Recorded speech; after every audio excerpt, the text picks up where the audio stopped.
తీతుకు రాసిన పత్రికను మనము ధ్యానించటం మొదలుపెట్టాము. ఇది మెసేజ్ నంబర్ 2. ఒకవేళ డైరెక్ట్‌గా గనక మీరు యూట్యూబ్‌లో గానీ, ఆడియోలో గానీ వింటున్నట్టయితే, నా రిక్వెస్టు మీరు ఫస్ట్ మెసేజ్ విని ఇక్కడికొచ్చినట్టయితే, మరి మీరు చక్కగా గ్రంథమంతా అర్థం జేసుకోటానికి మీకు సహాయపడుతుంది. లాస్ట్ మెసేజ్‌లో నేను ఒకే ఒక ప్రశ్నను ఆన్సర్ చేశాను. ఈ పుస్తకము పౌలు ఎవరికైతే రాశాడో, ఆ రాసినటువంటి వ్యక్తి తీతు. కాబట్టి ఈ పత్రికను అర్థం చేసుకోవటానికి మనకు ప్రాముఖ్యమైనటువంటి ప్రశ్న, అసలు తీతు ఎవరు అనేటువంటి ప్రశ్నని నేను లాస్ట్ మెసేజ్‌లో ఆన్సర్ చేయటం జరిగింది. ఈరోజు గూడా మనము ఆహ్, పుస్తకంలోకి, గ్రంథంలోకి వెళ్ళట్లేదు గానీ, ఈ పుస్తకం యొక్క ప్రాముఖ్యత గురించి ఈరోజు నేను మాట్లాడదాం అనుకుంటున్నాను. చాలా చిన్న పుస్తకము మీ అందరికీ తెలుసు. ఒక పేపరు మీరు ఇలా పట్టుకుంటే గనక ఒక ఫుల్ పేజ్ ఉంది. ఇంకొక వైపు ఒక హాఫ్ పేజీ మీద ఇంకొంచెం ఉంది. అంటే 1 ½ page in the Bible. So, మనకు వెంటనే ఏమనిపిస్తదంటే, ఓహ్! ఇది చాలా చిన్న పుస్తకము. 66 గ్రంథాల్లో గూడా చాలా స్మాల్ బుక్ ఇది. సో, ఇంత చిన్న బుక్‌లో నేను నేర్చుకోవటానికి ఏముంటది అనేటువంటి అభిప్రాయం కలగొచ్చు. లేకపోతే అసలు ఇంత చిన్న గ్రంథం నుంచి తీతు ఎవరికైతే రాసాడో పౌలు, తీతు అసలు ఎలా సంఘాలు కడతాడు? ఈ చిన్న, చిన్న లెటర్‌ని వాడి, క్రేతులో విడిచి వచ్చాను నిన్ను. క్రేతులో ఉన్న సంఘాలు అన్నీ గూడా మంచిగా కట్టబడాలి. ఇదిగో నేను ఈ పత్రిక నీకు రాస్తున్నాను అని చెప్పాడు గదా! సో, ఇంత చిన్న పత్రిక తీసుకొని మిషనరీ అయినటువంటి, లేకపోతే కాపరి అయినటువంటి, తన తోటి దాసుడైనటువంటి తీతు క్రేతులో ఉన్న పట్టణాలన్నిటిలో సంఘాలను నిజంగా ఇంత చిన్న పత్రికతో కట్టగలడా? నిజంగా అసలు ఏముంది ఈ పత్రికలో? ఈ 3 అధ్యాయాలు, 3 అధ్యాయాలు గూడా పెద్ద అధ్యాయాలేం కాదు. చిన్న అధ్యాయాలు. ఈ చిన్న అధ్యాయాలలో ఉన్నటువంటి ట్రూత్‌ని, సత్యాన్ని తీసుకొని నిజంగా ఒక మంచి సంఘము, లేకపోతే మంచి సంఘాలను ఒక కాపరి కట్టగలడా అనేటువంటి ప్రశ్న గూడా వస్తది. ఎందుకంటే, మనము మొదటి తిమోతి చదివాము. రెండవ తిమోతి గూడా చదివాము. ఆ తిమోతికి రాసిన పత్రికలు ఈ పత్రికతో పోలిస్తే పెద్దవి. చాలా పెద్దవి. చాలా విషయాలు పౌలు మాట్లాడుతున్నట్టుగా, ఇవన్నీ నీకు తెలియాలన్నట్టు చెప్తున్నట్టుగా మనకనిపిస్తా ఉంటది. తీతు దగ్గరికొచ్చేటప్పటికే మరి షార్ట్‌గా రాసినట్టుగా మనకనిపిస్తది. కాబట్టి అసలు ఏముంది ఈ పత్రికలో? ఈ పత్రిక యొక్క ప్రాముఖ్యత ఏంటి? అని మనం అర్థం చేసుకున్న తర్వాత, వాక్యంలో నుంచి వచనం తర్వాత వచనం వెళ్ళటానికి ప్రయత్నం చేద్దాం. ఒక భక్తుడు ఏమంటాడంటే, పాస్టర్స్‌కి రాసినటువంటి పుస్తకాల్లో మొదటి తిమోతి, రెండవ తిమోతి ఇది ఉంటే, నిజానికి మొదటి తిమోతి, రెండవ తిమోతి గనక మరి ఫుల్ బుక్ అనుకుంటే గనక, తీతుకు రాసిన గ్రంథాన్ని ఆయన ఏమంటాడంటే, సంక్షేపముగా, క్లుప్తముగా అబ్రిడ్జ్డ్ వర్షన్ అంటాం మనం. అబ్రిడ్జ్ అంటే అర్థం ఏంటంటే, పెద్ద పెద్ద గ్రంథము ఇవని అనుకుంటే గనక, short version of the same book. అదే బుక్‌ని షార్ట్ వర్షన్‌లో, షార్ట్ ఫార్మాట్‌లో రాస్తే ఎలా ఉంటదంటే, తీతుకు రాసిన పత్రిక. మనము ఏమనాలి, క్లుప్తంగా అనొచ్చు, లేకపోతే సంక్షిప్తంగా అనొచ్చు, కుదించి రాయటం అనొచ్చు. సో, అలా రాస్తే ఎలా ఉంటదో, అలా రాసాడు ఈయన అని ఒక భక్తుడు అంటాడు. ఇంకొక భక్తుడు ఒక మాట అంటాడు. ఏమంటాడంటే, ఇది చక్కగా అంటే మనకి చూడటానికి చిన్నగా ఉంటది గానీ, దీన్ని ఓపెన్ చేసి గనక మనం జాగ్రత్తగా చదవటం మొదలుపెడితే, మనం ఓపెన్ చేస్తుంటే అది చాలా పెద్దదవుతున్నట్టుగా అనిపిస్తుంటది అని ఒక భక్తుడు అంటాడు. అంటే మనము చూసారా చాలా సార్లు మనం మ్యాట్రెస్‌ని, పరుపును గూడా చాలా ఫోల్డ్ చేసి, ఫోల్డ్ చేసి, ఫోల్డ్ చేసి పెడతాం. చూడటానికి చాలా చిన్నగా ఉంటది. ఒకసారి మీరు దాన్ని ఓపెన్ చేశారనుకోండి, ఓపెన్ చేయగానే ఇలా పెద్దగా అవుతున్నట్టుగా అనిపిస్తది గదా! సో, అలా ఉంటది తీతుకు రాసిన పత్రిక అని ఒక భక్తుడు అంటాడు. ఇంకొక అనాలజీ దీన్ని అర్థం చేసుకోవటానికి ఇంకొక విధంగా ఏం చెప్పొచ్చంటే, మనము ఒక బ్యాగ్‌లో చాలా వస్తువులు పెట్టి లేకపోతే ఫ్రూట్స్ పెట్టారనుకోండి, లేకపోతే వెజిటబుల్స్ పెట్టారనుకోండి. పెట్టి దాన్ని ప్యాక్ చేసేటప్పుడు మనము దాని లోపలికి వాక్యూమ్ పంపించి దాంట్లో ఉన్న ఎయిర్ అంతా సక్ చేస్తాం గదా! సక్ చేసినప్పుడు అది చాలా చిన్నగా అయిపోతది గదా! చిన్నగా అయిపోయినప్పుడు మనం దాన్ని ప్యాక్ చేసి పంపించేస్తాం గదా! సో, అంటే అనవసరమైనటువంటి గాలి అంతా గూడా ఎలాగైతే దాంట్లో నుంచి సక్ చేసామో, సక్ చేసి ప్యాక్ చేస్తే ఎలా ఉంటదో, సో, అలాంటి ప్యాక్డ్ ఈ లెటర్‌ని చాలా జాగ్రత్తగా చదవాలి అనేటువంటిది గూడా ఇంకొక భక్తుడు అంటాడనమాట. నిజానికి అలాంటి పుస్తకమే ఈ పుస్తకం. మనము ఈ పుస్తకంలో ఏమి లేదని అనుకోటానికి లేదు. ఈ పుస్తకము ఎంత ప్రాముఖ్యమో మెసేజ్ అంతా అయిపోయేటప్పటికే మీకు అర్థమవుతుంది. పరిశుద్ధాత్ముడు ప్రేరేపించి రాయించినటువంటి తన వాక్ ఇది. ఇది దేవుని యొక్క వాక్యం.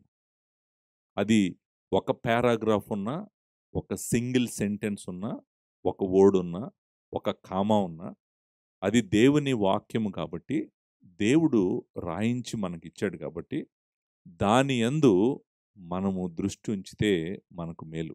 సో, ఇది పరిశుద్ధాత్ముడు రాయించినటువంటి దేవుని వాక్యము. దేవుని వాక్యం కాబట్టి, దీంట్లో దేవుని శక్తి ఉంది.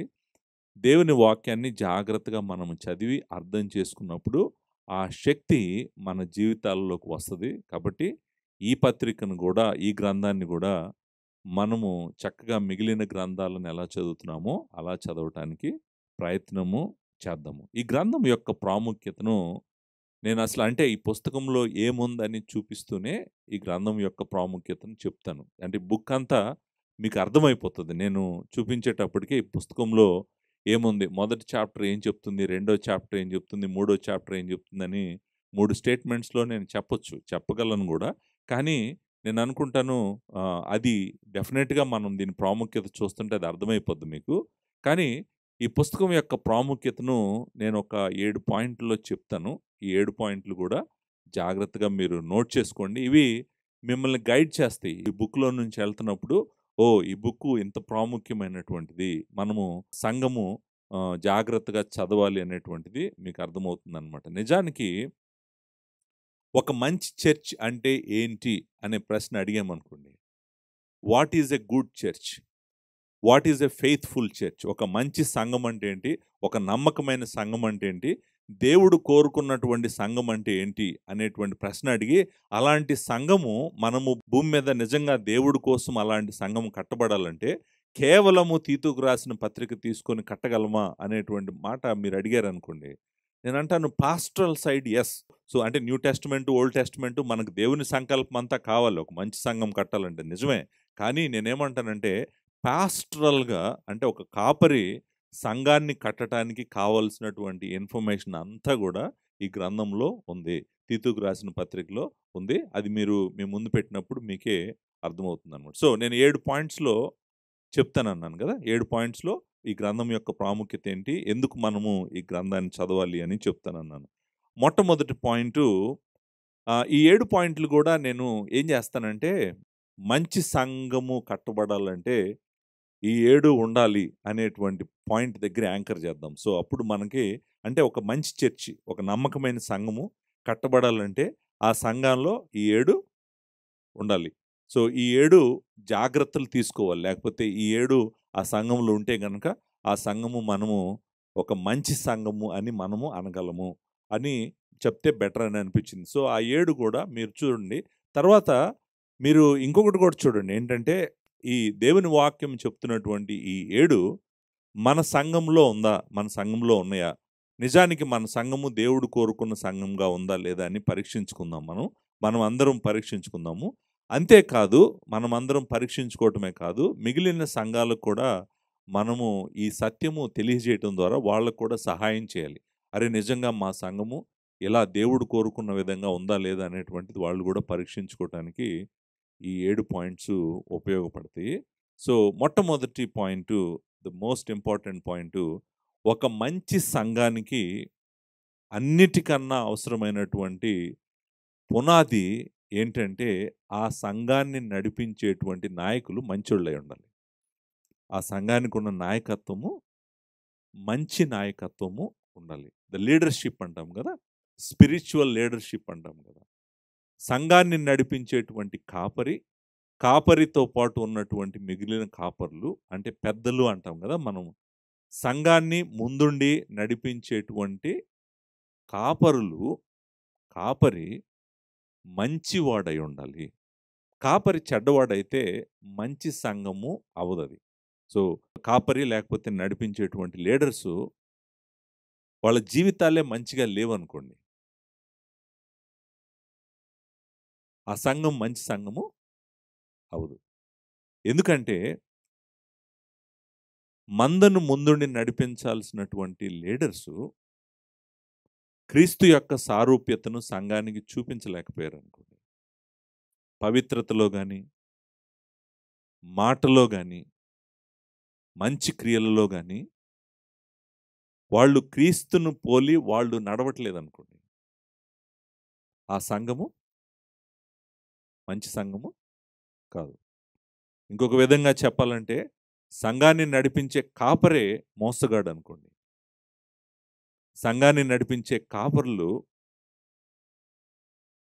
వ్యభిచారులు, తాగుబోతులు అనుకోండి. సంఘాన్ని నడిపించే కాపరికే మంచి సాక్ష్యం సంఘంలో లేదనుకోండి, సంఘానికి బయట కూడా మంచి సాక్ష్యం లేదనుకోండి, మరి ఆ సంఘము ఎలా మంచి సంఘము అవుతుంది? అవదు కదా.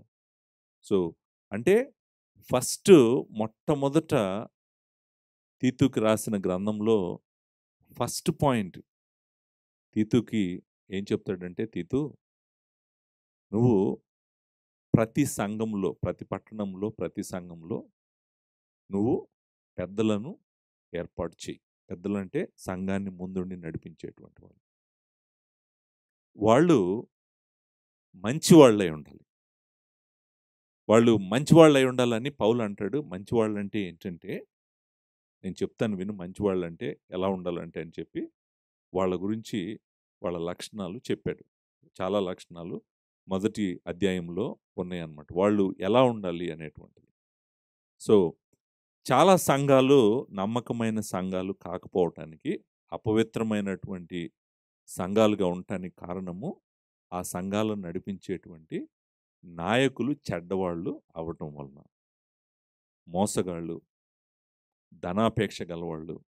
ఇక మీరు ఇక్కడ వాళ్ళకి ఎలాంటి లక్షణాలు ఉండాలో చెప్తాడు కాబట్టి మీరు చూస్తారు. మొదటి అధ్యాయం 5వ వచనంలో, నేను నీకు ఆజ్ఞాపించిన ప్రకారము నీవు లోపముగా మొదటి 4 వచనాల్లో ఏముంది? గ్రీటింగ్ ఉంది. మొదటి 4 వచనాల్లో గ్రీటింగ్ ఉంది. అంటే గ్రీటింగ్స్ అయిపోయిన తర్వాత వెరీ ఫస్ట్ మొట్టమొదటిది టార్గెట్ చేసింది ఏం టార్గెట్ చేశాడు? సంఘంలో లోపముగా ఉన్న వాటిని దిద్దాలన్నాడు కదా. ఏమన్నాడు? లోపముగా ఉన్న వాటిని దిద్ది ప్రతి పట్టణంలోనూ పెద్దలను నియమించు నిమిత్తమే నేను నిన్ను క్రియతలో విడిచి వచ్చి తిని అన్నాడు. The very first point.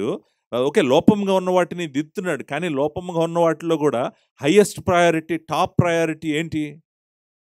మంచి సంఘానికి ఏముండాలి? మంచి సంఘానికి చాలామంది ఏమనుకుంటారంటే, మంచి సంఘానికి అన్నిటికన్నా ప్రాముఖ్యంగా ముందు కావాల్సింది ఏంటంటే మంచి బిల్డింగ్, మంచి లైట్లు, మంచి మ్యూజిక్ సిస్టమ్.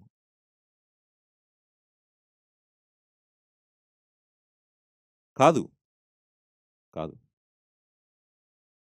మంచి సంఘానికి ఉండాల్సినటువంటి మొట్టమొదటి లక్షణం ఏంటి? మంచి నాయకులు. మంచి నాయకులు, ముందుండి నడిచేవాళ్ళు క్రీస్తును చూపించాలి. క్రీస్తును చూపించకపోతే ఒక భక్తుడు ఒక మాట అంటాడు.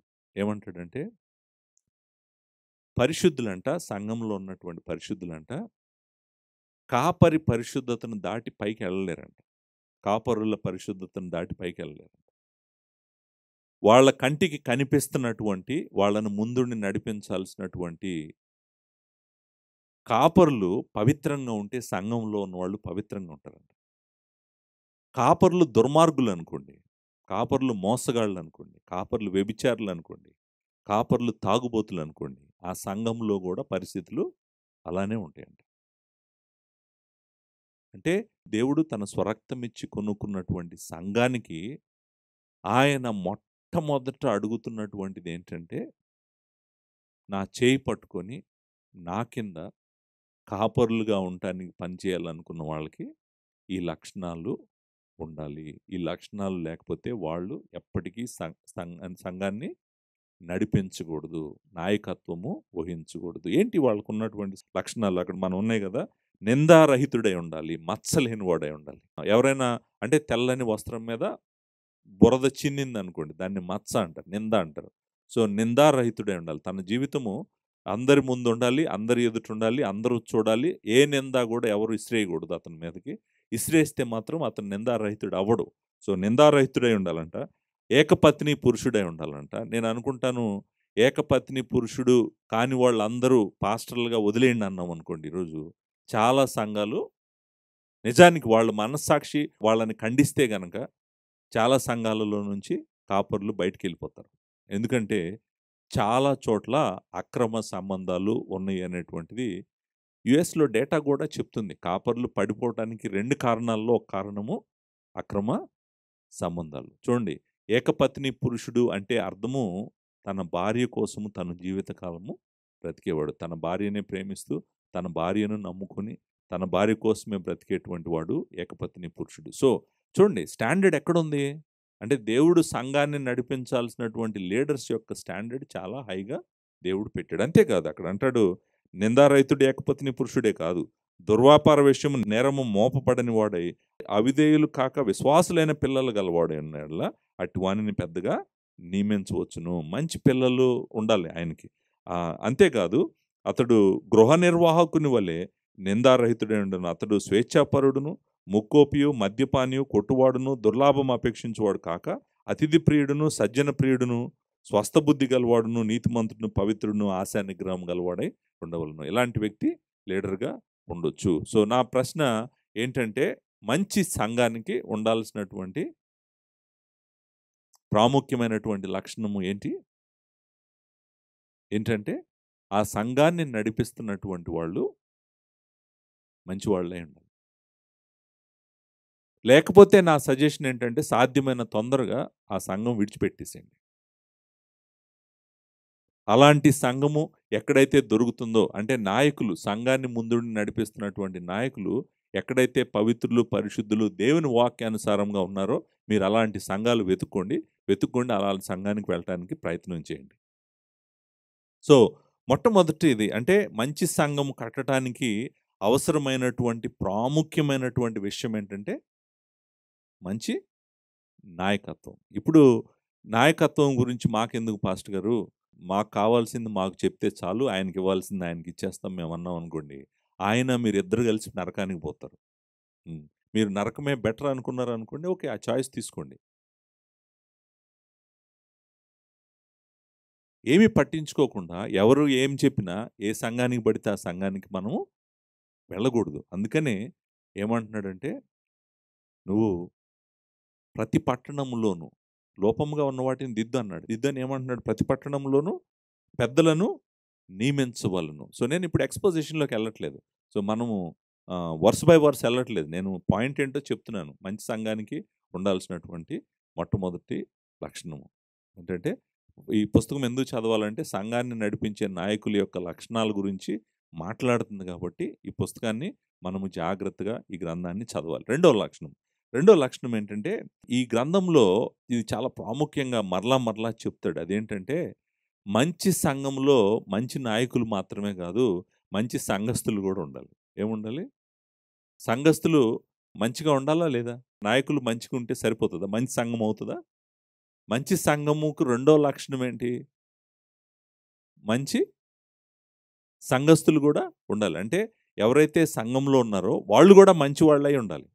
మరి మంచి వాళ్ళంటే ఏంటి? అసలు ఎలా ఉండాలి వాళ్ళు మంచివాళ్ళంటే?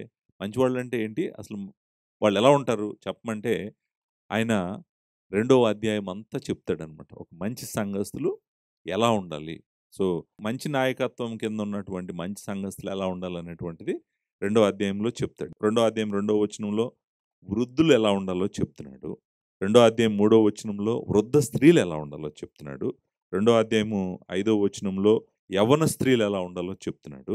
2వ అధ్యాయము 6వ వచనంలో యవ్వన పురుషులు ఎలా ఉండాలో చెప్తున్నాడు. 2వ అధ్యాయం 9వ వచనంలో దాసులైన వాళ్ళు ఎలా ఉండాలో చెప్తున్నాడు. 2వ అధ్యాయం 10వ వచనంలో యజమానులతో కూడా మాట్లాడుతూ ఉన్నాడు. సో, ఇప్పుడు చూడండి, పెద్దవాళ్ళలో 2 గ్రూప్స్ ఉన్నాయి. Men and women. యంగ్ పీపుల్‌లో 2 గ్రూప్స్ ఉన్నాయి. Men and women. అలాగే మనం ఇంకా వర్క్ చేస్తున్న వాళ్ళు ఎలా వర్క్ చేయాలి? సో, అంటే అర్థం ఏంటంటే సంఘంలో ఉన్నటువంటి విశ్వాసులు గూడా వాళ్ళు ఎలా ఉండాలి? వాళ్ళ ప్రవర్తన ఎలా ఉండాలి? వాళ్ళ జీవితాలు ఎలా ఉండాలి? మంచి చర్చ్ అంటే లీడర్స్ మంచిగా ఉంటే సరిపోదు. వాళ్ళతో పాటు సంఘంలో ఉన్నటువంటి సంఘ సభ్యులు గూడా ఎలా ప్రవర్తించాలి అనేటువంటిది గూడా మనం జాగ్రత్తగా చూసుకోవాలి. ఇప్పుడు చూడండి, ఎవరైనా మనకు ఈ మాట అన్నారనుకోండి, ఏంటంటే, "మీ సంఘంలో ఆడోళ్ళు వేరే ఆడోళ్ళ గురించి మాట్లాడతారు పాస్టర్ గారు" అన్నారనుకోండి. ఎగ్జాంపుల్. నిజానికి అది వస్తుంది 2వ అధ్యాయంలో. అది అది మంచి సాక్ష్యం కాదు మనకి. సో, నేనంటుందేంటంటే, మనము నిజంగానే నిందారహితంగా ఉండాలి. దేవుని ఎదుట నిందారహితంగా ఉండాలి. మనుష్యులతో కూడా నిందారహితంగా ఉండాలి. అలాంటి మంచి వ్యక్తిత్వం ఉన్నటువంటి విశ్వాసులు సంఘంలో ఉండాలి. అది దేవుడు కోరుకుంటున్నాడు. సో, మంచి సంఘము అనేటప్పటికే లీడర్స్‌తో ఆగదు. లీడర్స్ తర్వాత లీడర్స్ కింద ఉన్నటువంటి వాళ్ళు కూడా మంచి వాళ్ళై ఉండాలి. ఇప్పుడు రెండో ఎగ్జాంపుల్ కూడా చెప్తాను. విశ్వాసి తన భార్యను మంచిగా చూసుకోవాలి కదా! తన భార్యను ప్రేమించాలి. తన కుటుంబాన్ని మంచిగా చూసుకోవాలి. పిల్లలను మంచిగా చూసుకోవాలి. సో, భార్యను ప్రేమించట్లేదనుకోండి, భార్యను క్రీస్తు సంఘాన్ని ఎలా ప్రేమించాడో అలా ప్రేమించట్లేదనుకోండి. సో, ఏమంటాం మనము? ఏమంటామంటే, ఓహ్! అతను ఒక మంచి దేవుని యొక్క మంచి సంఘంలో ఒక మంచి విశ్వాసిగా, ఒక మంచి కుటుంబంగా ఉండటానికి అతను ఇష్టపడట్లేదు. సో, అంటే మంచి విశ్వాసులు అంటే ఏంటి? యవ్వనంలో అంటే యవ్వన స్త్రీలుగా ఉన్నప్పుడు ఎలా మంచిగా ఉండాలి? వృద్ధులుగా ఉన్నప్పుడు ఎలా మంచిగా ఉండాలి? సో, అన్ని ఏజ్ గ్రూప్స్‌ని, అన్ని సినారియోస్‌ని మాట్లాడతాడు. ఎందుకు మాట్లాడుతున్నాడు? ఇప్పుడు సంఘం అంటే పరిశుద్ధుల సమూహమే గదా! పరిశుద్ధుల సమూహంలో లీడర్స్ మాత్రమే ఉండరు గదా! చర్చ్ అంతా ఉంటది గదా! సో, చర్చ్ అంతా ఉంటది గాబట్టి, చర్చ్ అంతా గూడా జాగ్రత్తగా ఉండాలి. ఆయన మహిమ కోసం మనం ఉన్నాము. ఆయన పని కోసం మనం ఉన్నాము. మనము మిగిలినవన్నీ విడిచిపెట్టి, ఆయన రాజ్యం కోసము, ఆయన సంకల్పం కోసం మనం పరిగెట్టాలి. మనకు భూమి మీద ఉన్నటువంటి కాలము చాలా తక్కువ. చాలా చిన్న సమయము. ఈ చిన్న సమయంలో ఆ వ్యర్థమైన వాటిలోకి మనం వెళ్ళకుండా, అనవసరమైన డిస్కషన్స్‌లోకి మనం వెళ్ళకుండా, మనకున్నటువంటి కృపను, దేవుడు మనకిచ్చినటువంటి కృపను చక్కగా ఆయన మహిమ కోసం నేను వాడాలి. నా కుటుంబాన్ని, నా బిడ్డల్ని, నా జీవితాన్ని, నా సమస్తాన్ని దేవుని కోసం వాడాలి అనేటువంటి హృదయము ఏ వ్యక్తిలో అయితే ఉంటదో వాళ్ళు మంచి విశ్వాసులు. మనము 2వ అధ్యాయంలో మనకి దాన్ని చూపించడానికి ఆయన ప్రతి ప్రయత్నం చేస్తాడు. అంటే మంచి లీడర్స్‌తో పాటు ఎవరుండాలి? మంచి మంచి సంఘస్థులు గూడా ఉండాలి. అప్పుడే అది మంచి సంఘము అవుతుందనమాట. మూడో పాయింట్ మనల్ని మూడో అధ్యాయంలోకి తీసుకెళ్తాడు. సో, మూడో అధ్యాయంలో మనం మూడో పాయింట్ చూస్తాం. మూడో పాయింట్ ఏంటంటే,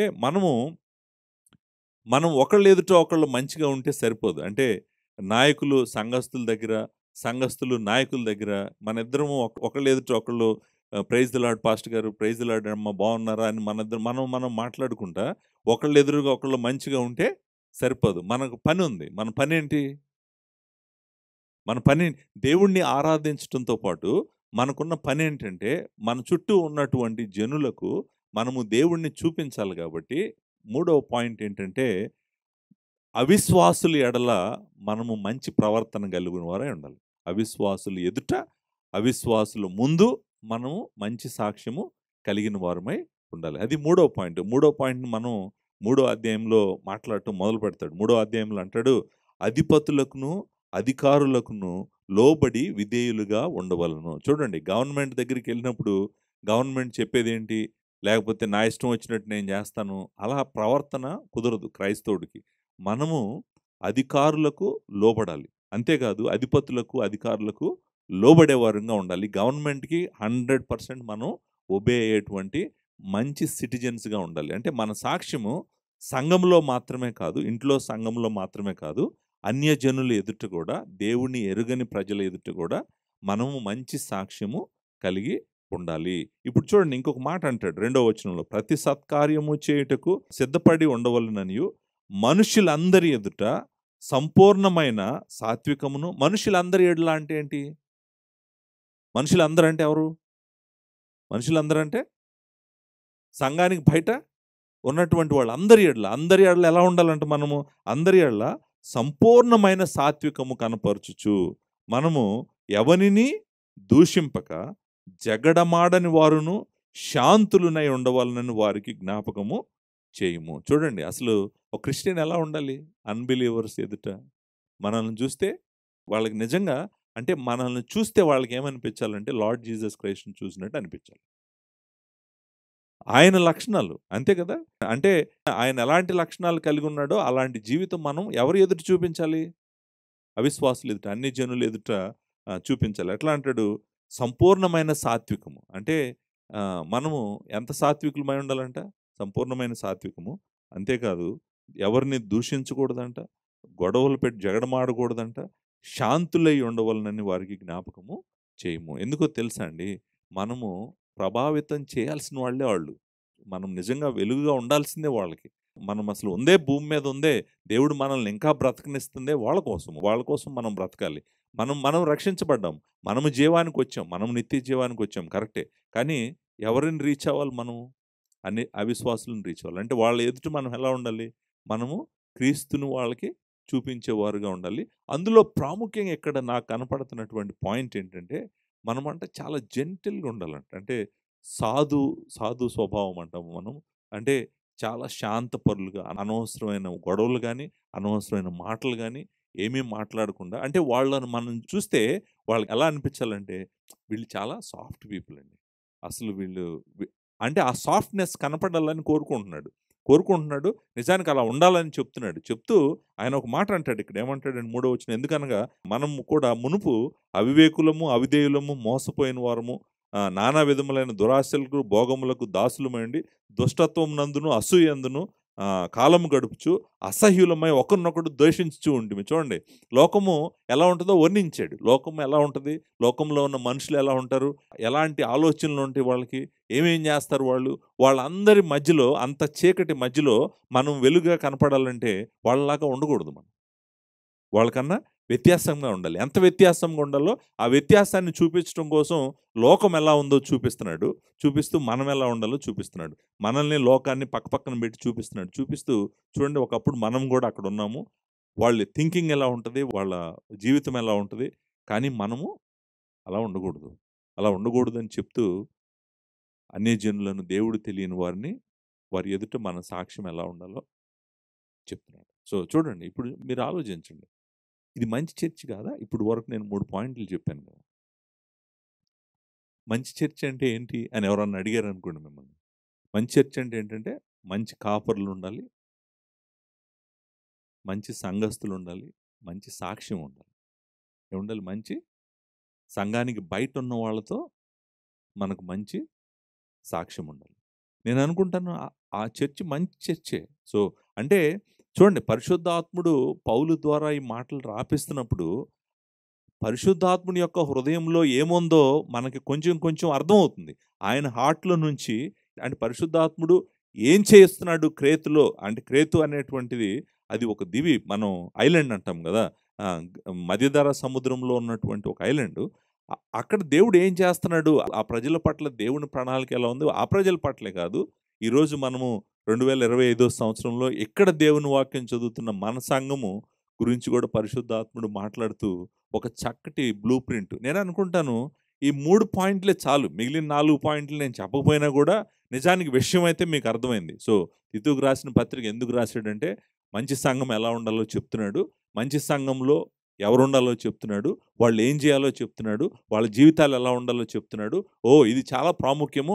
ఒక మంచి చర్చి కట్టాలంటే ఇది బ్లూ ప్రింట్ లాగా నాకు పనికొస్తది అనే విధంగా ఆన్సర్ ఆల్రెడీ చెప్పేసాడు. ఆల్రెడీ చెప్పేసాడు. కానీ ఇంకొక 4 పాయింట్లు కూడా ఉన్నాయి. నేను ఆ 4 పాయింట్లు మధ్యలో వాటిని అక్కడ జాగ్రత్తగా పెట్టినవి కూడా నేను బయటికి తీసి చూపించడానికి ప్రయత్నం చేస్తాను. సో ఎంతవరకు అర్థమైంది కదా. సో నౌ ఫోర్త్ పాయింట్, నాలుగో పాయింట్ ఏంటంటే, సో ఎంత మంచి సంఘము దేవుడు చక్కగా కడుతున్నప్పుడు ఈ సంఘాన్ని పాడు చేయాలనేటువంటి శత్రువులు కూడా ఉంటారు. ఎవరుంటారు? శత్రువులు ఉంటారు. దురాత్మల సమూహము, దుష్టుడు. సో, ఈ దురాత్మల సమూహం కింద ఉన్నటువంటి మనుషులు సంఘాన్ని ఎప్పుడు ఏం చేయాలని ప్రయత్నం చేస్తుంటారు? సంఘాన్ని మంచిగా, ఇందాక చెప్పిన 3 పాయింట్లు మంచిగున్నాయి. ఈ మంచిగా ఉన్న వాటిని ఏం చేయాలనుకుంటారు వాళ్ళు? ఏమంటారు? పాడు చేయాలనుకుంటారు.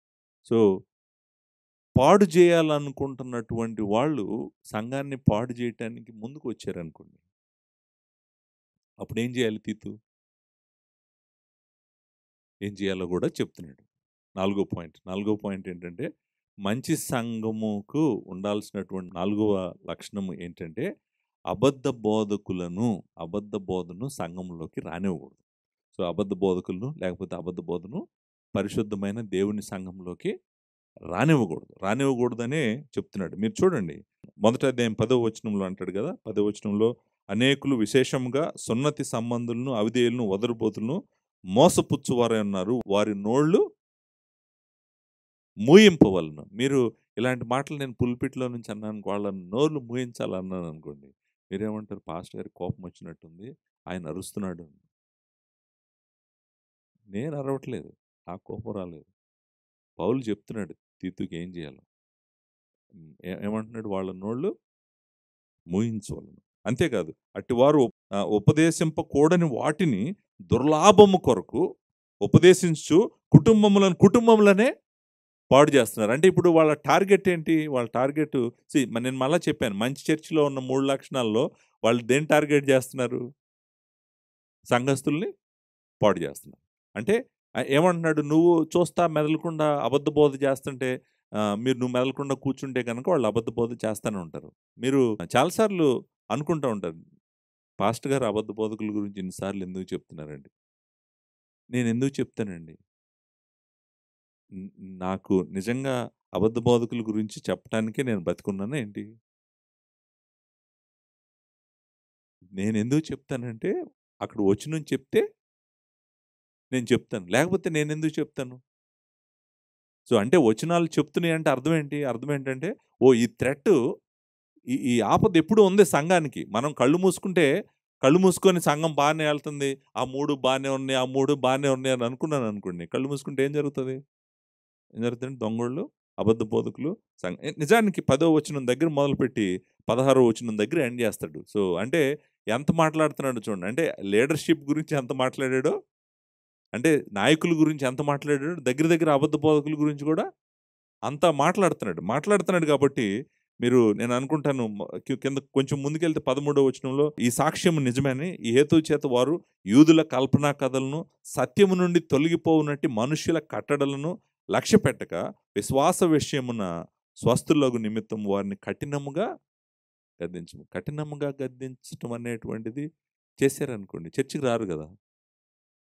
పాస్టర్ గారు, అసలు బైబిల్లో అలా లేదు, మీరు చాలా కఠినంగా మాట్లాడుతున్నారు. నేను ఎక్కడ కఠినంగా మాట్లాడుతున్నాను? అక్కడ వచనంలో ఉంది, కఠినంగా గద్దించమన్నాడు.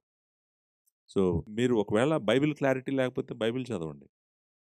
కానీ ప్రీచింగ్ విషయంలో మాత్రం దేవుని వాక్యానుసారంగా చెప్పాల్సిందే. ఓకే, దయ, జాలి, కరుణ దాని చుట్టూ చెప్పొచ్చు కొన్నిసార్లు లేదు, అలా చేయొద్దని డైరెక్ట్గా కూడా చెప్పొచ్చు. సో, కాకపోతే ఇక్కడ ఏమంటున్నాడంటే, కఠినంగా గద్దించు నువ్వు, ఎందుకంటే ఇది పాడు చేస్తుంది సంఘాన్ని అని చెప్తున్నాడు. సో, ఇంకొంచెం ముందుకొస్తే చూడండి, 2వ అధ్యాయం 15వ వచనంలో ఈ మాట అంటాడు. 2:15లో ఏమన్నాడు? వీటిని గూర్చి బోధించుచు, హెచ్చరించుచు, సంపూర్ణాధికారముతో దుర్బోధను ఖండించుచు నుండుము, నిన్నెవరిని తృణీకరించుము. సో, ఇప్పుడు సంపూర్ణ అధికారం అంటే ఏంటి? సంపూర్ణ అధికారం అంటే తెలుసు కదా, అధికారంకే తట్టుకోలేకపోతున్నారు. సంపూర్ణ అధికారం చూపించారనుకోండి పుల్పిట్ల నుంచి, మర్చిపోవటం ఇంకా. సో, అంటే అర్థం ఏంటి? సంపూర్ణాధికారం ఎవరికి ఇచ్చాడు దేవుడు తన సంఘం మీద? కాపరులకు ఇచ్చాడు. కాపరులు, మళ్ళా చెప్తున్నాను, పెద్దలు అనండి లేకపోతే కాపరులు అనండి, వారికి సంపూర్ణ అధికారం ఉంది. సో, ఆయన ఏమంటున్నాడు? నువ్వు బోధించేటప్పుడు కానీ, నువ్వు ఖండించేటప్పుడు కానీ దేవుడు నీకు అధికారం ఇచ్చాడు. అధికార స్థానం ఇది. నిజానికి నాకే అధికారం లేదు మీ మీద. పర్సనల్గా I don't have any right. నేను మాట్లాడుతున్న అధికారం అంతా కూడా దేవుని వాక్యంలో దేవుడు ఇచ్చినటువంటి అధికారమే మీ మీద నాకే అధికారం ఉంది?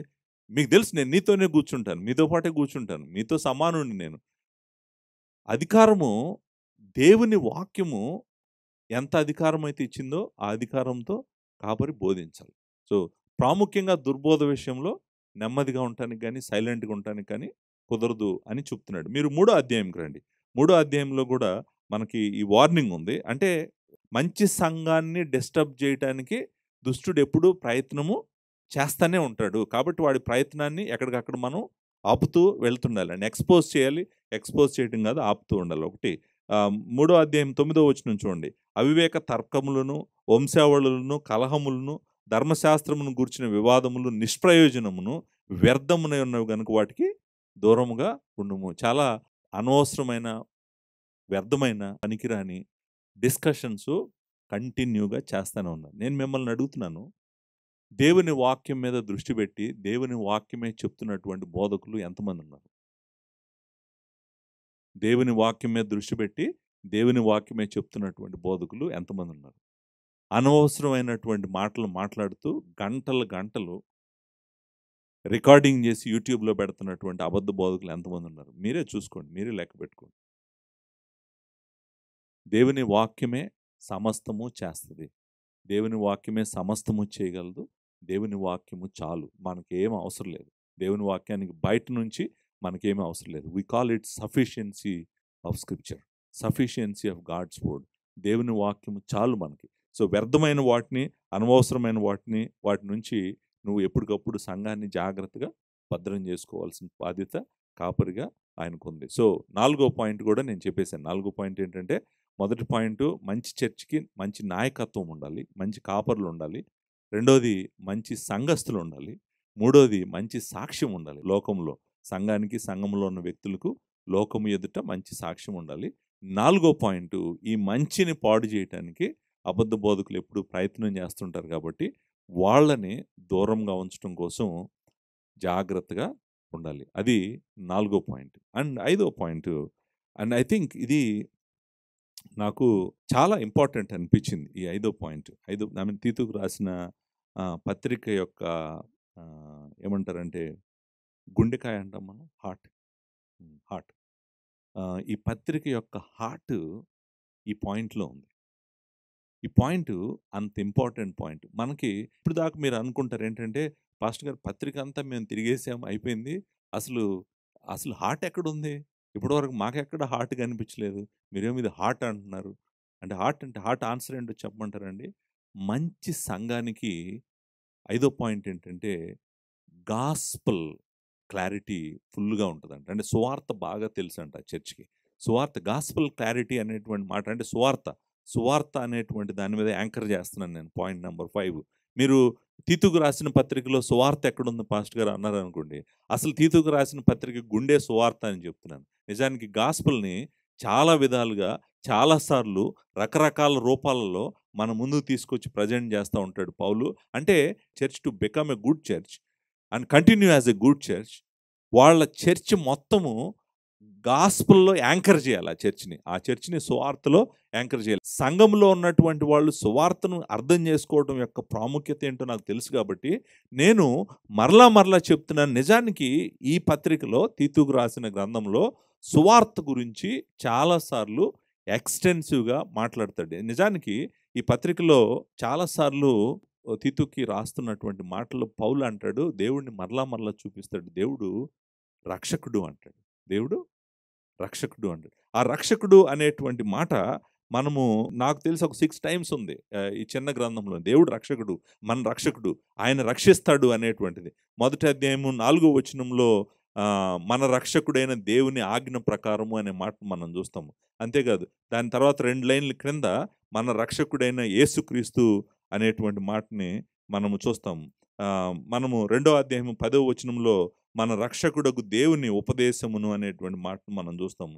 2వ అధ్యాయము 13వ వచనంలో అనగా మహాదేవుడును మన రక్షకుడైన యేసుక్రీస్తు అనేటువంటి మాటని మనము చూస్తామన్నమాట. 3వ అధ్యాయము 4వ వచనంలో మన రక్షకుడైన దేవుని యొక్క దయయు మానవుల ఎడల ఆయనకున్న ప్రేమయు ప్రత్యక్షమైన అనేటువంటిది చూస్తాము. అంటే మీరు 3వ అధ్యాయము 7వ వచనంలో మరలా మన రక్షకుడైన యేసుక్రీస్తు అని చూస్తాం. అంటే ఒక చర్చ్ అర్థం చేసుకోవాల్సింది ఏంటంటే, దేవుడు హీఈస్ బిజీ సేవింగ్ పీపుల్. దేవుడు మనుషులను రక్షించే పనిలో ఉన్నాడు ఆయన. ఆయన he is not a passive saviour. సైలెంట్గా కూర్చొని ఆయన ఎవరిని పట్టించుకోకుండా ఉండట్లేదు. ఆయన ఆయన యాక్టివ్గా పర్సూ చేస్తున్నాడు. నశించిన వారిని వెతుకుతున్నాడు.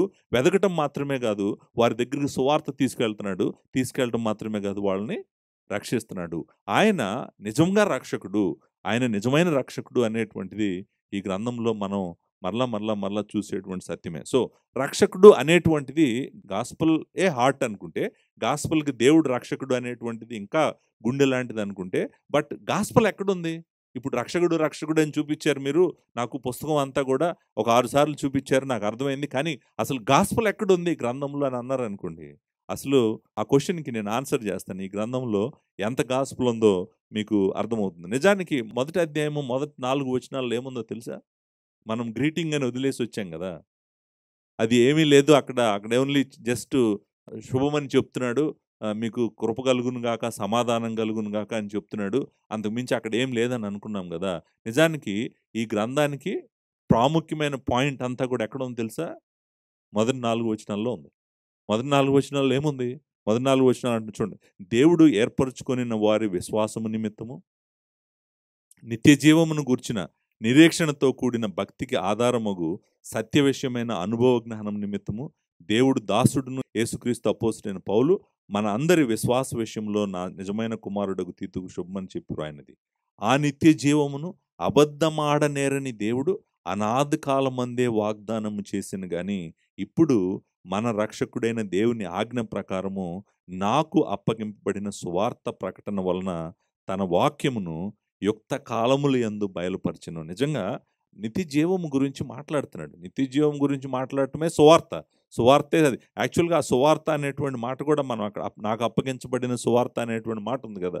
నిజానికి ఆయన చాలా విషయాలు ఉన్నాయి. దేవుడు ఏర్పరచుకోవటం ఏంటి, తర్వాత నిత్య జీవమును గురించి నిరీక్షణ ఏంటి, నిరీక్షణతో కూడిన భక్తి అంటే అర్థం ఏంటి, సత్య విషయమైన అనుభవ జ్ఞానం అంటే అర్థం ఏంటి, నిత్య జీవమును గురించి అబద్ధమాడని దేవుడు అంటే అర్థం ఏంటి, అబద్ధమాడనేరని దేవుడు అనాది కాలంలోనంటే ఎప్పుడు, అసలు ఏంటి, ఏం జరుగుతుంది ఇక్కడ?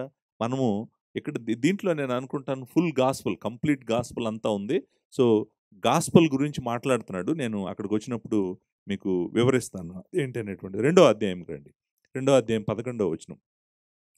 2వ అధ్యాయం 11వ వచనంలో ఈ మాట ఉంది, ఏలైనగా సమస్త మనుష్యులకు రక్షణకరమైన దేవుని కృప ప్రత్యక్షమై ఏం చేసిందంట, మనము భక్తిహీనతను ఇహలోక సంబంధమైన దురాశలను విసర్జించి శుభప్రదమైన నిరీక్షణ నిమిత్తం అనగా మహాదేవుడును మహారక్షకుడైన యేసుక్రీస్తు మహిమ యొక్క ప్రత్యక్షత కొరకు ఎదురుచూచు ఈ లోకములో స్వస్థ బుద్ధితోనూ నీతితోనూ భక్తితోనూ బ్రతుకుచుండవలన మనకు బోధించున్నది. సో భక్తి మాట్లాడాడు, భక్తిగా ఉండాలి మనము అనేటువంటిది మాట్లాడాడు. ఇప్పుడు చూడండి 14వ వచనం చదువుతాను. ఆయన సమస్తమైన దుర్నీతి నుండి మనలను విమోచించి సత్క్రియల యందాసక్తి గల ప్రజలను తన కోసరము పవిత్రపరుచుకొని తన సొత్తుగా చేసుకొనుటకు తన్ను తానే మన కొరకు అర్పించుకొనెను. This is the gospel. Gospel ఏంటంటే తనను తానే మన కోసము అర్పించుకున్నాడు. ఎందుకంటే మనము ఆయన ప్రజలై ఉండాలని, ఆయన సొత్తై ఉండాలని ఆయన మన కొరకు తన ప్రాణం పెట్టాడు. అదే కృప ప్రత్యక్షమైంది అంటాడు. 11వ వచనంలో మనం చదివాం కదా, సమస్త మనుషులకు రక్షణకరమైన దేవుని కృప ప్రత్యక్షమైంది అంటున్నాడు. సో లార్డ్ జీసస్ క్రైస్ట్ గురించి మాట్లాడుతున్నాడు. లార్డ్ జీసస్ క్రైస్ట్ తనను తాను అర్పించుకున్నాడని మాట్లాడుతున్నాడు. This is the gospel and the pure gospel. So ఆ గాస్పుల్ యొక్క కాంటోర్స్ మనం జాగ్రత్తగా చదువుకుంటూ వెళ్తే మనం చూడొచ్చు. 3వ అధ్యాయంకి రండి.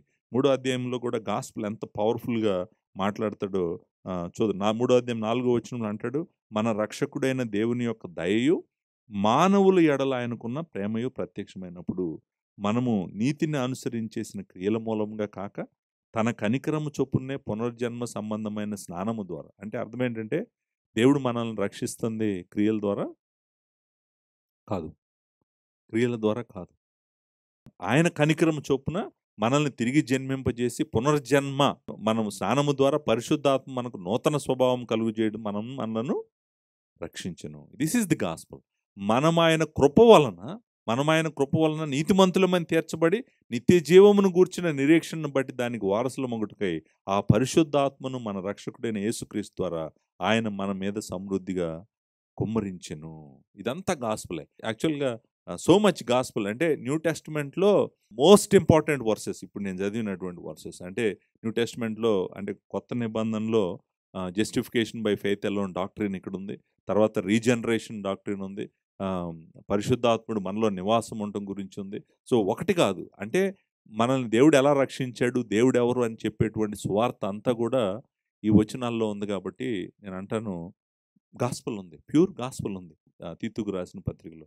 అందుకని మనము తీతుకు రాసిన పత్రికని జాగ్రత్తగా చదవాలి. నిజానికి అదే సువార్త వాడే గదా! క్రేతులో ఉన్నటువంటి పట్టణాల్లో ఉన్నటువంటి మనుషులను దేవుడు రక్షించాడు. రక్షించాడు గాబట్టే ఇప్పుడు ప్రతి పట్టణంలో సంఘాలున్నాయి. సంఘాలున్నాయి గాబట్టే అక్కడ పెద్దలను నియమించమంటున్నాడు. పెద్దలను నియమించటమే కాదు, మిగిలిందంతా ఇందాకటి నుంచి నేను చెప్పిందంతా అసలు స్టార్ట్ అయింది దేనితో? సువార్తతోనే. గాస్పెల్‌తోనే స్టార్ట్ అయింది గాబట్టి, గాస్పెల్ అనేటువంటిది మోస్ట్ ఇంపార్టెంట్ పాయింట్ అనమాట. సో, ఆరో పాయింట్, ఏడో పాయింట్ 6 కూడా ఇంపార్టెంటే. ఆరో పాయింట్ కూడా నేను చెప్తాను. ఆరో పాయింట్ ఏంటంటే, మనం దేవుడు మనల్ని ఒక ఉద్దేశంతో రక్షించాడు. పరిశుద్ధులైనటువంటి మనల్ని, విశ్వాసులైనటువంటి మనల్ని దేవుడు రక్షించాడు. ఆయన సువార్త ద్వారా రక్షించాడు. కానీ మనల్ని ఎందుకు రక్షించాడంటే, తీతుకు రాసిన గ్రంథము మరలా మరలా చెప్పేటువంటి సత్యం ఏంటంటే, మనము ఆయన మన కొరకు సిద్ధపరిచిన క్రియలు చేయాలని దేవుడు మనల్ని రక్షించాడు. మంచి క్రియలు అనేటువంటి మాట, లేకపోతే క్రియలు అనేటువంటి మాట, మనం రక్షణకు క్రియలు ఆధారము కాదు కానీ మనము రక్షించబడ్డామనేటువంటి రుజువు ఏంటంటే మనం పవిత్రమైన జీవితం. పవిత్రమైన జీవితం అనేటువంటిది నేను నాకు గుర్తుండి రెండో పాయింట్లోనే చెప్పేశాను. అంటే మంచి విశ్వాసుల దగ్గరే చెప్పేశాను. కానీ ఈ పాయింట్ యొక్క స్ట్రెస్ ఏంటంటే మనము మంచి క్రియలు చేయటానికి ముందుండాలి. మంచి క్రియలు చేయడానికి ముందుండాలి. ఈ మంచి క్రియలు అనేటువంటి మాట మరలా మరలా మరలా మరలా మాట్లాడతాడు. మరలా మాట్లాడతాడు అనేటువంటిది సత్కార్యము, సత్క్రియలు అనేటువంటి మాట నాకు తెలిసి ఒక 6 టైమ్స్ మాట్లాడతాడు ఈ ఈ గ్రంథంలో. ఒక 6 సార్లు ఉందన్నమాట. సత్క్రియలు చేయాలి, మనము సత్క్రియలు చేయాలి, మంచి క్రియలు చేయాలి అనేటువంటి మాటలు మాట్లాడుతూ ఉంటాడు. మాట్లాడతాడు చూడండి ఒకసారి, మనము 3వ అధ్యాయం 2వ వచనం చూడండి. ప్రతి సత్కార్యము చేయుటకు సిద్ధపడి ఉండవలను. సో, సత్కార్యము అంటే ఏంటి? మంచి కార్యములు, మంచి క్రియలు. మంచి క్రియలు చేయటానికి లేకపోతే మంచి కార్యాలు చేయటానికి మీరు సిద్ధంగా ఉండాలి అనేటువంటి మాట మనము చూస్తామనమాట. 1:16లో కూడా ఈ మాట ఉంది. దేవుని ఎరుగుదుమని వారు చెప్పుకుందురు గాని, అసహ్యులను, అవిధేయులను ప్రతి సత్కార్యం విషయము భ్రష్టులై ఉన్నారంట. అంటే అర్థం ఏంటి? వాళ్ళేం చేయట్లేదు? మంచి కార్యాలు చేయట్లేదు. మంచి కార్యాల విషయంలో వాళ్ళకి మనసు లేదనమాట. సో, రెండో అధ్యాయము 7వ వచనం, 8వ వచనంలో కూడా అంటాడు. పరపక్షమందుండు వాడు మనలను గూర్చి చెడు మాటనేదియు చెప్పనేరక సిగ్గుపడునట్లు అన్నిటి యందు నిన్ను నీవే సత్కార్యముల విషయమై మాదిరిగా కనపరుచుకొనుము అంటున్నాడు. సత్కార్యముల విషయమై మాదిరిగా అంటే మంచి కార్యముల విషయమై నువ్వు మాదిరిగా కనపరుచుకోవాలనేటువంటిది మనం మరలా మరలా చూస్తాం. రెండో అధ్యాయము 14వ వచనంకి రండి. రెండో అధ్యాయం 14వ వచనంలో ఈ మాట అంటాడు. ఆయన సమస్తమైన దుర్నీతి నుండి మనలను విమోచించి సత్క్రియలయందు ఆసక్తి గల ప్రజలను తన కోసరము పవిత్రపరుచుకొని తన సొత్తుగా చేసుకున్నట్టుకు తను తానే మన కొరకు అర్పించుకున్నాడు. చూడండి, ఆయన అసలు మనల్ని రక్షించింది ఎందుకు? సత్క్రియలు చేయటానికి, మంచి కార్యాలు చేయటానికి. సత్క్రియలు అనేటువంటి మాట అంటే good works, good works, good works నాకు అనిపించింది. నేను న్యూ టెస్ట్మెంట్ అంతా చదివితే కనపడినన్ని సార్లు ఈ 3 అధ్యాయాల్లో మరలా మరలా మరలా మరలా కనిపిస్తుంది అదే మాట. మరలా మరలా కనిపిస్తున్నప్పుడు వెంటనే మనకు ఆలోచన వస్తుంది కదా, అసలు ఏంటి, ఏం చెప్తున్నాడు ఈయన? దేవుని వాక్యం ఏం చెప్తుంది? ఈ సత్యం ఏంటి అనేటువంటిదని. సో, 3వ అధ్యాయము 8వ వచనానికి రండి. 3:8లో మనం చూడండి. ఈ మాట నమ్మదగినది గనుక దేవుని యందు విశ్వాసముంచిన వారు సత్క్రియలను శ్రద్ధగా చేయుట యందు మనస్సుంచునట్లు అనే మాట ఉందన్నమాట. సత్క్రియలను మంచిగా చేయనట్లు. సో, సత్క్రియలను మంచిగా చేయనట్లు. 3:8 మనము 3వ అధ్యాయము మనము కిందకొస్తే 3వ అధ్యాయం 14వ వచనం కూడా ఒకసారి చదువుతాను. మనవారును నిష్ఫలులు కాకుండా నిమిత్తము అవసరమును బట్టి సమయోచితముగా సత్క్రియలను శ్రద్ధగా చేయుటకు నేర్చుకొనవలను. గుడ్ వర్క్స్, సత్క్రియలు, మంచి క్రియలు చేయటంలో మనము బిజీగా ఉండాలంట. అందరికన్నా ముందు ఉండాలంట. సో ఇప్పుడు మీరు క్వశ్చన్ వెంటనే అడుగుతారు, అసలు సత్క్రియలు అంటే ఏంటి పాస్టర్ గారు? అంటే మంచి క్రియలు అంటే ఏంటి? ఏం చేయాలి?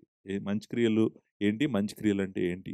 ఎలా చేయాలి? ఎలా చేయాలనేటువంటిది కొంచెం పక్కన పెడితే ముందు అసలు అట్లీస్ట్ డెఫినేషన్ అన్న అర్థం చేసుకోవడానికి ప్రయత్నం చేద్దాం. సత్క్రియలు అంటే నిజానికి దేవుడు మనల్ని ఏదైతే చేయమన్నాడో అవన్నీ కూడా సత్క్రియలే.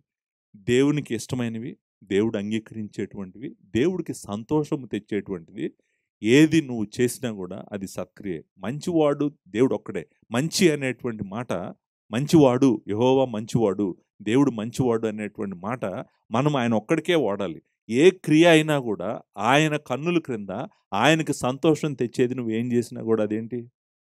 మంచి క్రియ. ఆయనకు సంతోషం తేనిది నువ్వు చేసావనుకో, అది మంచి క్రియ ఎలా అవుతది? సో, అంటే మంచి క్రియలు అంటే అర్థం ఏంటంటే, నా దేవునికి ఇది చేయటం వల్ల సంతోషం ఉంటది. ఆయన చిత్తం చేసినప్పుడు, ఆయన చిత్తం కోసం నువ్వు పరిగెడుతున్నప్పుడు ఆయన సంతోషిస్తాడు. సంఘం కోసం నువ్వు పరిగెడుతున్నప్పుడు ఆయన సంతోషిస్తాడు.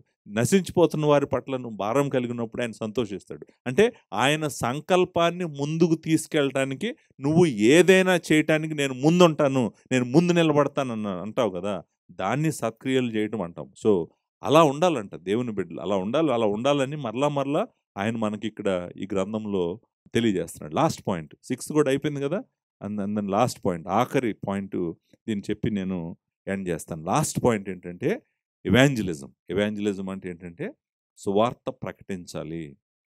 నశించిపోతున్న వారికి, అంటే వారి ఎదుట సాక్ష్యం కలిగి ఉండటం మాత్రమే కాదు గానీ, దేవుడు హృదయం ఏంటో తెలుసుకొని వారికి సువార్త ప్రకటించాలి. నేను మరలా చెప్తున్నాను. ఈ 7వ పాయింటు 2 వర్సెస్ చదువుతాను నేను. తీతుకు రాసిన పత్రికలో. అంటే ఎవాంజలిజం యొక్క ప్రాముఖ్యత, అంటే సువార్తీకరణ, సువార్త ప్రకటించటము, దేవుడు తెలియని వారికి దగ్గరికి సువార్త తీసుకెళ్ళటానికి మనము గట్టిగా ప్రయత్నం చేయాలి. ప్రతి ప్రయత్నము చేయాలి. ఎందుకు ప్రయత్నం చేయాలో కూడా ఈ గ్రంథము చెప్తుంది. మీరు చూడండి, సువార్త ప్రకటిస్తేనే కదా! ఇప్పుడు చూడండి, ఒక వ్యక్తి దేవుని వాక్యంలో ఉంటది కదా! యెహోవా నామమున ప్రార్థించువారు, లేకపోతే యెహోవా నామం ప్రార్థించిన వారు రక్షించబడతారు. రోమా 10, రోమీయులకు రాసిన పత్రిక 10వ అధ్యాయంలో ఎవరైతే those who call upon the name of the lord they shall be saved. అంటే ఆయన నామంలో ప్రార్థన చేస్తే వాళ్ళు రక్షించబడతారు. కానీ వాళ్ళు ఎలా ప్రార్థన చేస్తారు? వాళ్ళకి తెలియని ఆయనకి. అంటే ముందు వాళ్ళు అసలు ముందు ఆయన నమ్మాలి. ఆయన ఎవరో తెలియాలి. ఏం తెలియకుండా ఆయనకు ప్రార్థన చేసి రక్షణ ఎలా పొందుతారు? రక్షణ పొందలేరు కదా! అంటే ఏం చేయాలి మనము? ఏం చేయాలంటే సువార్త ప్రకటించాలి. సువార్త ప్రకటించకుండా ఒక వ్యక్తి దేవుడి దగ్గరికి రాలేడు. ఇది అట్‌లీస్ట్ మీరు అర్థం చేసుకోండి. అంటే గాస్పెల్ ప్రీచ్ చేయకుండా, సువార్త చెప్పకుండా ఒక వ్యక్తి దేవుడి దగ్గరికి ఎప్పటికీ రాలేడు. సువార్త చెప్పాల్సిన బాధ్యత ఎవరిది? బాధ్యత మనదే. సో, అలా సువార్త క్రేతులోకి ఎళ్లి చెప్పారు గాబట్టే, క్రేతులో దేవుడు చాలా మందిని రక్షించాడు గాబట్టే, పట్టణాలలో విశ్వాసులు ఉన్నారు గాబట్టే, పట్టణాల్లో ఉన్నటువంటి సంఘాల్లో పెద్దలను నియమించమని చెప్తున్నాడు. అసలు సువార్తే ప్రకటించకపోతే, సువార్త ప్రకటించడానికి ఈళ్ళు క్రేతుకే ఎళ్ళకపోతే, అసల అక్కడ సంఘాలే ఉండేవి గాదు గదా! అన్నిటికి అసలు స్టార్టింగ్ పాయింట్ ఏంటి? అసలు సంఘానికి స్టార్టింగ్ పాయింట్ ఏంటి? సంఘంలో పెద్దలు ఉండటం సంగతి తర్వాత. అసలు ముందు సంఘం మొదలవ్వాలంటే ఎవరు లేకుండా సంఘం ఎలా మొదలవుతది? అంటే అన్నిటికన్నా హైయెస్ట్ ప్రయారిటీ ఏంటి ఇక్కడ? సువార్త ప్రకటించటము. సో, ఈ 7వ పాయింటు నేను 2 వర్సెస్ చదువుతానన్నాను. ఆ 2 నేను చదువుతాను. 2వ అధ్యాయము 11వ వచనం చదువుతాను. ఇక్కడ ఒక మాట, చాలా ఇంపార్టెంట్ మాటుంది. ఏలయనగా సమస్త మనుష్యులకు రక్షణకరమైన దేవుని కృప ప్రత్యక్షమై అనేటువంటి మాట ఉంది కదండి. అంటే ఆయన హార్ట్ మనము అర్థం చేసుకోవాలి. సమస్త మనుషులకు రక్షణకరమైన దేవుని కృప. మన దేవుడు సమస్త మనుషులకు ఆయనే దేవుడు. అన్ని దేశాలకు ఆయనే దేవుడు. భూమికి ఆయనే రాజు. ఈ సృష్టి అంతటికి కూడా ఆయనే రాజు. సో, కాబట్టి ఆయన సమస్త మనుషులకు రక్షణకరమైనటువంటి కృపను ఆయన కుమారుడి ద్వారా మనకు అనుగ్రహించినప్పుడు, సంఘంగా మన మీద ఎవాంజలిజం బాధ్యత ఎంత ఉంటుందో చూడండి. సువార్త చెప్పడం యొక్క బాధ్యత ఎంత ఉందో చూడండి. ఇంకొక వచనం కూడా నేను చదువుతాను. 3వ అధ్యాయము 5వ వచనము, 4వ వచనం చదువుతాను. 3, 4 ఐ థింక్ కోర్ అనుకుంటున్నాను దీనికి. అదేంటంటే, మన రక్షకుడైన దేవుని యొక్క దయయు, మానవుల ఎడల ఆయనకున్న ప్రేమయు ప్రత్యక్షమైనప్పుడు మానవుల ఎడల ఆయనకున్న ప్రేమ. సో, ఇది మనల్ని ఏం చేస్తుందంటే నిజానికి మానవుల ఎడల ఆయనకున్నటువంటి ప్రేమ, ఆయన దయ మనల్ని ఏం చేయాలంటే అంటే సమస్త మనుషులకు ఆయన రక్షణకర్త అయిన దేవుడు అందరిని రక్షించాలని కోరుకుంటున్నాడు కాబట్టి, ఆయన ఆశిస్తున్నాడు కాబట్టి మనం ఏం చేయాలి? మనం ఏం చేయాలంటే గాస్పుల్ చెప్పాలి. గాస్పుల్ చెప్పాలి. ఇండివిడ్యువల్‌గా గాస్పుల్ చెప్పాలి. ప్రతి ఒక్కరము గాస్పుల్ చెప్పాలి. గాస్పుల్ చెప్పడానికి ఆపర్చునిటీస్ అన్నీ వాడుకోవాలి. నేను నా పర్సనల్‌గా నా లైఫ్‌లో గాస్పుల్ చెప్పటం దాని యొక్క ఫ్రూటు నేనెక్కువ బాప్టిజం క్లాస్‌లో చూస్తున్నాను. నేను కూర్చొని బాప్టిజం క్లాస్ చెప్తుంటే, బాప్టిజం క్లాస్ అయిపోయేటప్పటికి వాళ్ళు నిజానికి అసలు ఎప్పుడు సువార్త విన్నోళ్ళు ఆ క్లాస్‌లో కూర్చుంటే గనక, నిజంగా నేను దేవుడిని నమ్ముకుంటానండి, నా జీవితం దేవుడికి ఇస్తాను అని చెప్పి వెంటనే రక్షించబడిన వాళ్ళున్నారు. సో, సువార్త అంటే ఒక అవిశ్వాసి వచ్చి బాప్టిజం క్లాస్‌లో కూర్చొని రక్షణ పొందినోళ్ళున్నారు. నేను అది కూడా చూసాననమాట. కాబట్టి నేను అంటుందేంటంటే, మీరు రక్షించలేరు ఎవరిని. ఎవరం రక్షించలేం మనం. మనము కానీ సువార్త చెప్పగలం. వేరే వాళ్ళకి క్రీస్తు గురించి నశించిపోతున్న వారి కోసం దేవుడు ఏం చేశాడో చెప్పగలం. చెప్పాలి అనేటువంటిది ఈ గ్రంథం మనకి తెలియజేస్తుందనమాట. చూడండి, ఇప్పుడు మీరు ఇప్పుడు ఈ 7 పాయింట్లని గనక మనము సమ్మరైజ్ చేసామనుకోండి, నిజానికి ఈ పాయింటే సమ్మరైజ్ చేయాలి. అందుకని దీన్ని లాస్ట్‌లో పెట్టాను. ఎలా సమ్మరైజ్ చేస్తే చూడండి, ఎప్పుడైతే దేవుడిని రక్షకుడుగా చూస్తున్నాం గదా! మనం దేవుడు రక్షకుడు. దేవుడు రక్షకుడని మనుష్యులకు మనం ప్రకటించినప్పుడు దేవుడు ఏం చేస్తున్నాడు? వాళ్ళని రక్షిస్తున్నాడు. రక్షించి సంఘంలోకి తీసుకొస్తున్నాడు. తీసుకురావటమే కాదు, ఆ సంఘంలో వాళ్ళని నిజమైన విశ్వాసులుగా, మంచి విశ్వాసులుగా ఎలా ఉండాలో చేస్తున్నాడు. అంతేకాదు, వాళ్ళని మంచి విశ్వాసులుగా చేయటం మాత్రమే కాదు, సంఘానికి బయటున్న వారి యెడల మంచి సాక్ష్యం గలవారిగా చేస్తున్నాడు. సాక్ష్యం గలవారిగా చేయటం మాత్రమే కాదు, మరలా వీళ్ళెళ్ళి వేరే వాళ్ళకి సువార్త చెప్తున్నారు కాబట్టి, మరలా విశ్వాసులను దేవుడు సంఘానికి కలుపుతా ఉన్నాడు. సో, అప్పుడు దేవుని యొక్క సంఘము క్షేమాభివృద్ధి చెందటం, అభివృద్ధి చెందటం దేవుని యొక్క సంకల్పం ముందుకెళ్తది. కాబట్టి ఎవాంజలిజం అనేటువంటిది most important aspect of the church. నేను అనుకుంటాను తీతు అసలు క్రేతులో ఉండటానికే కారణం అది. పౌలు అక్కడికి వెళ్ళటానికే కారణం అది. ఈ గ్రంథం అంతా చదివి అసలు ఎవాంజలిజమే వదిలేసామనుకోండి ఈ పుస్తకంలో, నేను అనుకుంటాను అసలు మెయిన్ పాయింటే మనం విడిచిపెట్టేసి వెళ్ళిపోయినట్టు అవుతుంది. కాబట్టి ఎవాంజలిజం మీద మనం అందరము దృష్టి పెట్టాలి. దీంతో ఈ పుస్తకం యొక్క ప్రాముఖ్యత ఏంటో మనకు అర్థమైంది. మనము next week first chapter first verse, మొదటి అధ్యాయం మొదటి వచనం దగ్గరికి మనం వచ్చేస్తాము. జాగ్రత్తగా గ్రంథంలో నుంచి ప్రతి మాట ప్రతి పదము నేర్చుకుంటూ వెళ్ళటానికి ప్రయత్నం చేద్దాము. దేవుని విస్తారమైన కృప మీ అందరికీ తోడుగా ఉండుగాక. Thank you very much.